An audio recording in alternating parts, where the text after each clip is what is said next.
बिस्मिल्लाहिर्रहमानिर्रहीम। अस्सलामु अलैकुम वरहमतुल्लाहि वबरकातुहू। आबिद राजा चैनल की तरफ से आज मैं अपने दोस्तों को रसूल अल्लाह सल्लल्लाहु अलैहि व आलिहि वसल्लम का एक फरमान बताऊंगा। उससे पहले मैं अपने तमाम दोस्तों से गुजारिश करूंगा कि इस वीडियो को आपने आगे ज़रूर शेयर करना है। तो शुरू करते हैं। बिस्मिल्लाहिर्रहमानिर्रहीम। जब कबीला ते का काफिला नबी अकरम सल्लल्लाहु अलैहि व आलिहि वसल्लम के पास आया तो इस वक्त एक नौजवान लड़की का बच्चा गुम हो गया। वो माँ थी और भागती फिर रही थी कि मेरा बेटा कहाँ है। इस हालत में इसके सर से चादर भी उतर गई। वो अचानक नबी अकरम सल्लल्लाहु अलैहि व आलिहि वसल्लम के सामने आ गई।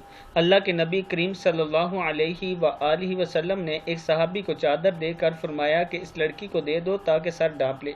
वो सहाबी कहते हैं, ए अल्लाह के नबी, वो तो एक काफिर की बेटी है। नबी करीम सल्लल्लाहु अलैहि व आलिहि वसल्लम ने फरमाया, अगरचे काफिर की बेटी है मगर बेटी तो है। आज अगर तू इसके सर को ढांपेगा तो कल अल्लाह ताला क़यामत के दिन तेरे ऐबों पर रहमत की चादर अता फरमा देंगे। एहतराम इंसानियत का ये दर्स अल्लाह के प्यारे हबीब सल्लल्लाहु अलैहि व आलिहि वसल्लम ने हमें अता फरमाया है, तो इस पर ज़रूर अमल किया करें। अस्सलामु अलैकुम व रहमतुल्लाहि व बरकातुहू।